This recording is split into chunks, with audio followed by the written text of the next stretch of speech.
What's going on, y'all? This is Francisco with Covenant Dispatch LLC, and welcome back to my YouTube channel. If this is your first time here visiting this channel, please do me a favor. Right under this video, hit that like button, hit that subscribe button, and hit that notification bell if you like the videos that we put out. If you haven't watched any of our videos, stay till the end of this one, and if you like it, go down and hit that notification bell so that you can be alerted for when we post future videos. So as you can see, the scope of what we talk about is anything in relation to independent freight dispatching, box trucking, or just trucking related topics. So some of my most recent videos and videos to come are going to be more focused on trucking in general, right? But we talk about a bunch of different things. But as you can see in the title of this video, I actually just wanted to talk about some of the basics in regards to independent freight dispatching. So I get a lot of people who still email me to this day, and I have a bunch of videos out there explaining stuff, but some people still don't really understand the concept of an independent freight dispatcher and how they're able to legally operate within their, legally operate basically. So in this video, I just wanted to quickly and briefly break down what a dispatcher is, how they're able to operate, and how they're able to make money, of course, right? And so I have some notes here, but some bullet points I wanted to just really quick share with you guys so I can elaborate more on it and give some of you guys more of a clear understanding. Before I do that, just so you guys know, we do offer an independent freight dispatcher course. The link to access that course, is in the description under this video and under all of my videos, actually, where you can go in there and access that. We also have a startup kit. The independent freight dispatcher course is $200. It's pre-recorded, jam-packed with information. We have nothing but great reviews. Hundreds of customers who've purchased and have been satisfied. As a matter of fact, I haven't gotten one bad review. And I'm not just saying that because it's my course, but I put a lot of time into the course, and I have countless amounts of time. I have a lot of times where people will tell me, man, you really actually undercut, the price in comparison to the amount of information that you actually give and the quality of the information. So those are the kind of reviews I get. But the reason I do it is so it can be cost effective in helping you guys understand the industry. And so with that being said, I'll never change the price. As far as now, I'll keep it always at $200. And I always do giveaways and stuff like that. But anyways, the dispatcher course, the independent freight dispatcher course is $200. And then we also have a startup kit where it's less, quality, not quality as in what's given, but it's less quantity. Like, you don't have some of the different things that you have access to in the dispatcher course. However, it comes with an ebook, about 30 pages, breaking down everything step by step. A lot of people have been blessed just with that, and it's only $50. We also teach box trucking. We have a course on box trucking, explaining how to start a box trucking business, not just relegated only by the load board. There's other ways you can build a box trucking business based on last mile deliveries, contracts, junk removal, moving services. You don't have to be relegated just to the load board. We break those things down in the course. All of the links to access those courses are in the description under this video. My email is also there if you guys have any questions you want to ask me, and I'll feel free to ask and I'll answer them. So that being said, I wanted to jump right into this video and kind of break down the basics of what a dispatcher is and how they make money. Number one, a dispatcher or an independent freight dispatcher, and I want to draw that clear line that there's a difference between a freight dispatcher and an independent freight dispatcher. An independent freight dispatcher is essentially like an independent contractor or their own entity as far as being a business, whereas a freight dispatcher is someone who just facilitates the day-to-day operations of a trucking company in relationship to dispatching on behalf of another company as an employee. That's a freight dispatcher, right? And an independent freight dispatcher is someone who operates independently, right? So an independent freight dispatcher operates basically, and I don't want to use this term loosely because it's not what an independent freight dispatcher is, but just so you guys to kind of get the concept of it, they operate almost like a freelancer or a liaison. They basically represent a carrier, and they act as an administrative rep for a carrier on behalf of the carrier when it comes to negotiating freight between a shipper or a freight broker, which we'll talk about a little bit later down in this video. So an independent freight dispatcher, that's all they do, right? It's no different than and I've given this example before. Google, for example, doesn't always hire their own employees as their customer service reps. Sometimes they'll contract their customer service work out to independent contractors or major other major companies such as like IBM, and they'll handle all their custom. So basically, if you're calling Google, reaching their customer service team, usually you're talking to a contractor, whether it's independent or like it's another major company. You're not actually talking to somebody at Google, because they represent Google in relationship to customer service on behalf of them, right? And so it's no different. When you're an independent freight dispatcher, you act as a rep, an administrative rep on behalf of the carrier in regards to negotiating freight between the shipper and or a freight broker, right? And so number two, a freight dispatcher is not required to be licensed per the FMCSA like a freight broker is. So there's a clear-cut distinction between also a freight broker and a freight dispatcher. The difference is that a freight broker is required to be licensed. They're regulated by the FMCSA, and the FMCSA is just a federally ran agency that kind of oversees the operation of interstate commerce, commercial vehicles at a federal level, and then they cooperate with local, state agencies that also regulate, the movement of freight in the United States of America, right? So a freight dispatcher is not regulated by the FMCSA because they don't have to be licensed, right? However, the freight logistics industry is mostly regulated by the FMCSA. And so if you're a dispatcher and, in the dispatching industry, if you have your foot in the freight logistics industry at some point or another, I believe that the FMCSA will eventually say something in relationship to, licensing and stuff like that for a freight dispatcher. Not to the degree where you have to be required to have certain insurance, coverages and things like that. But I wouldn't be surprised if they go ahead and say, hey, pay $100 fee. We'll give you guys a license and now you can operate. And, but they released the article recently saying as of now, there's no regulations as long as you follow a criteria. And I went over that in a video that I recently put out. I'll put that video in the description under this one, so you guys check it out. I step-by-step break down everything for you guys to get a more clear understanding. So number three, so there's a clear distinction between a freight broker and an independent freight dispatcher. An independent freight dispatcher does not have to have a license, and they're not required to have any insurance because they're not liable of the freight movement. And I'll talk a little bit more about why not. So number three, because a freight dispatcher is not licensed, they are technically, like I already mentioned, regulated by the FMCSA and are able to freely operate within their limitations. Now, of course, you want to operate your freight dispatch company with integrity and honesty, so that you don't provoke the FMCSA to have to do something because carriers or brokers or whatever are, complaining. So, what are their limitations?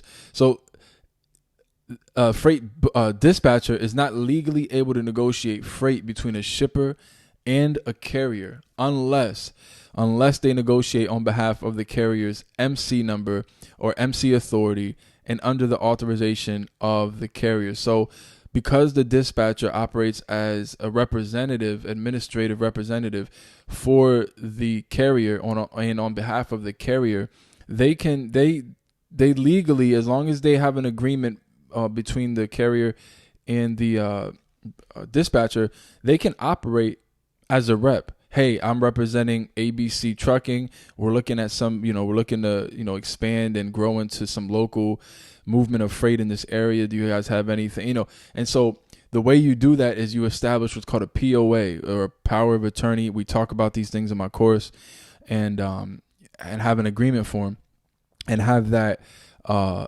agreement form signed between you and the carrier. So that way you're well within your legal right to negotiate freight on their behalf, right? And so, but you're not, outside of that, you're not legally able to negotiate directly to the shipper any kind of freight movement or anything like that. You just have to be very careful that you're doing it in the legal way.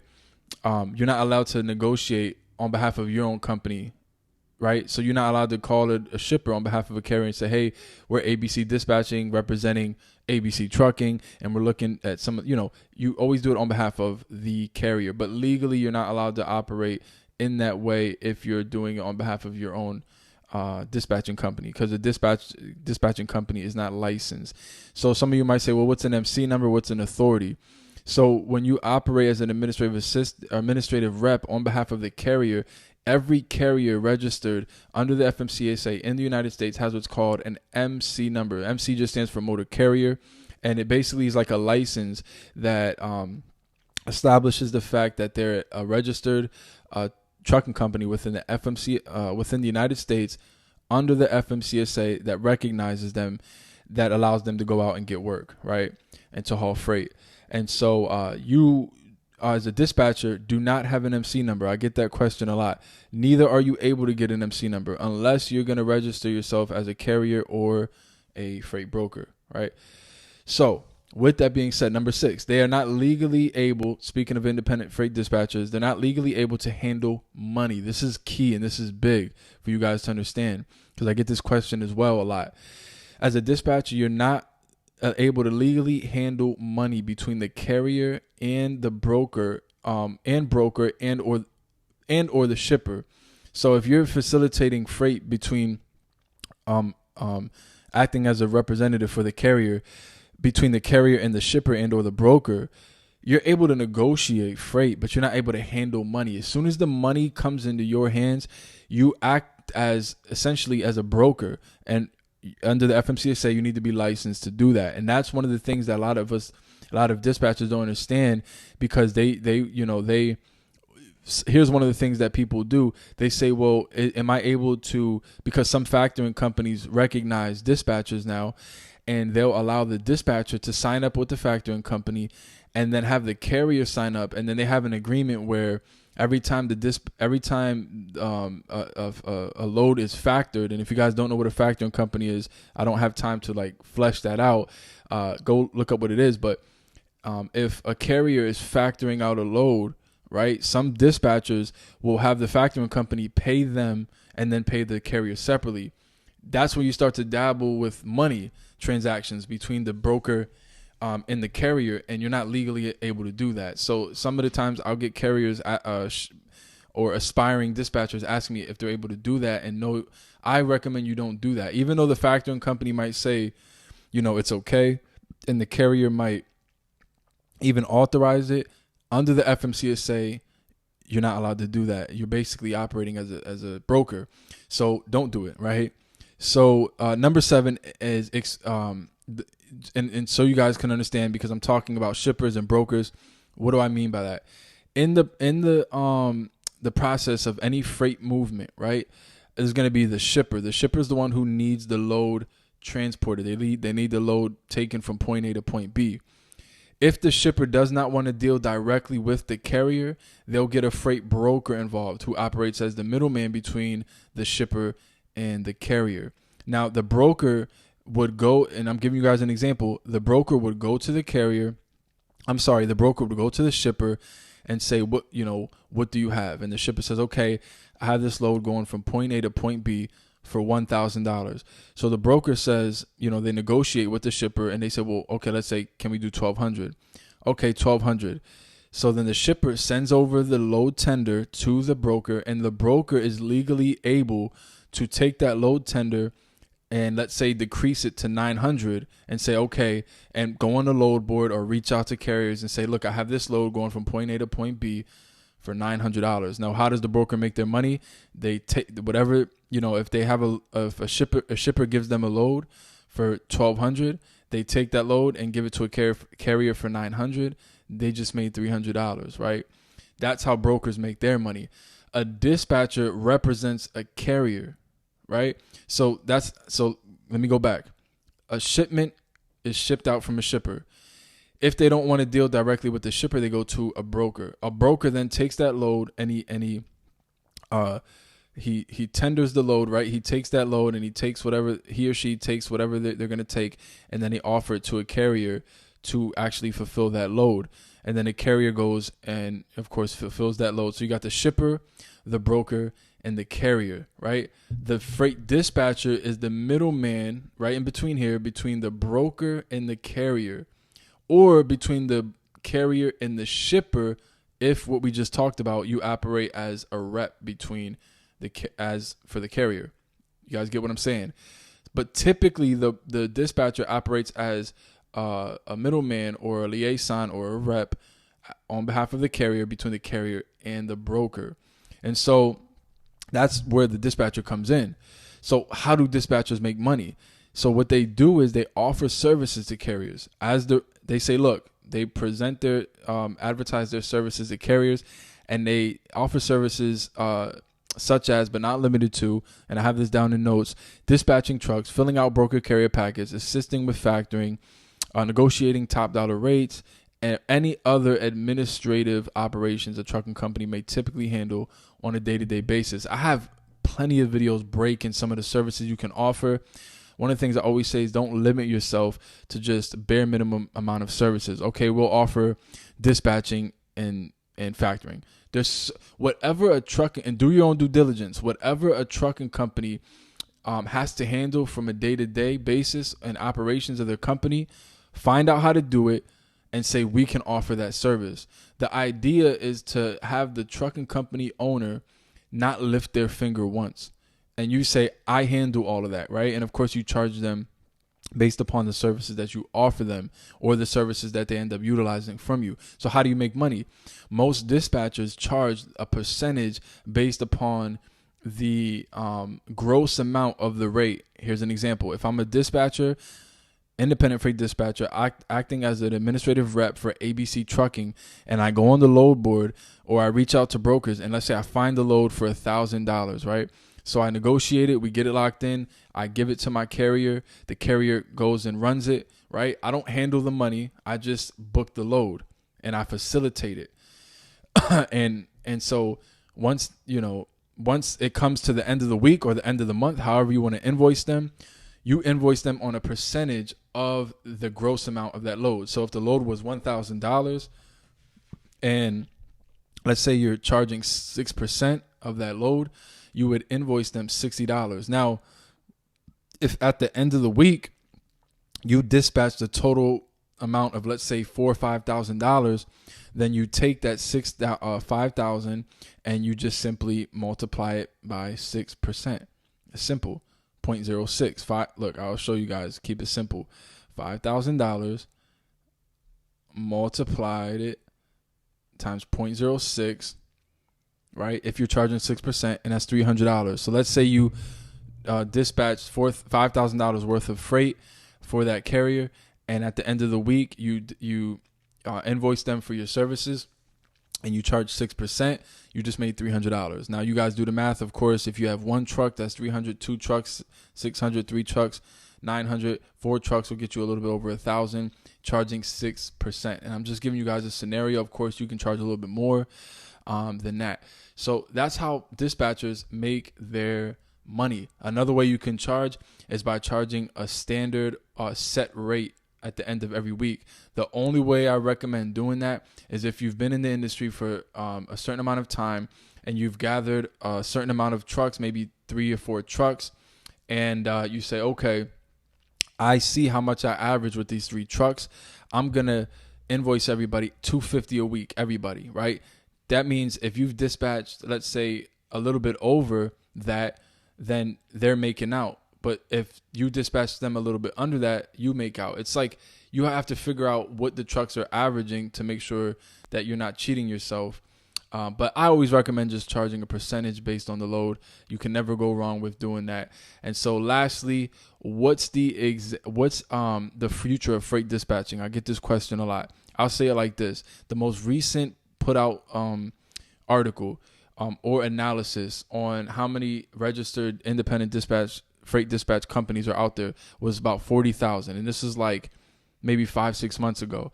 Let's just say right now we're at about 50,000. There are 2 million registered trucks within the United States at any given time, about close to 2 million, anywhere from 1.8 to 2 million registered trucks in America.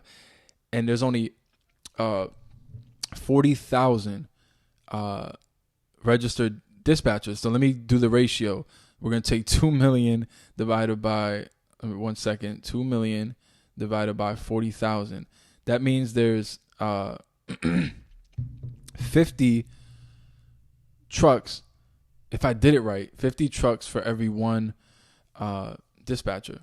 So there's more than enough money to be made in the industry. And that just, if anything, gives a clear indication that the independent freight dispatching industry is a growing industry. People are learning, which is why eventually the FMCSA may require licensing so that people can be more legitimized in their operations as a dispatcher. So those are my thoughts on it.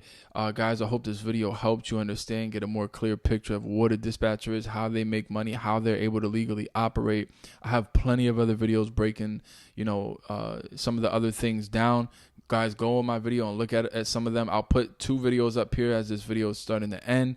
Check them out. Please, once again, hit that subscribe button, hit that like button so that this video can reach more of a broad audience and be able to help somebody. And once again, if this video is going to help anybody that you know might be in this industry learning and wanting to grow, please take this video, share it with them so that they're able to view it. If you have any questions, I have my email in the link under the description. I also have the courses that break down I'm talking about A to Z, step by step, everything you need to know. And they're cost effective. The link for them are in the description under this video, and I'll see you guys in the next one.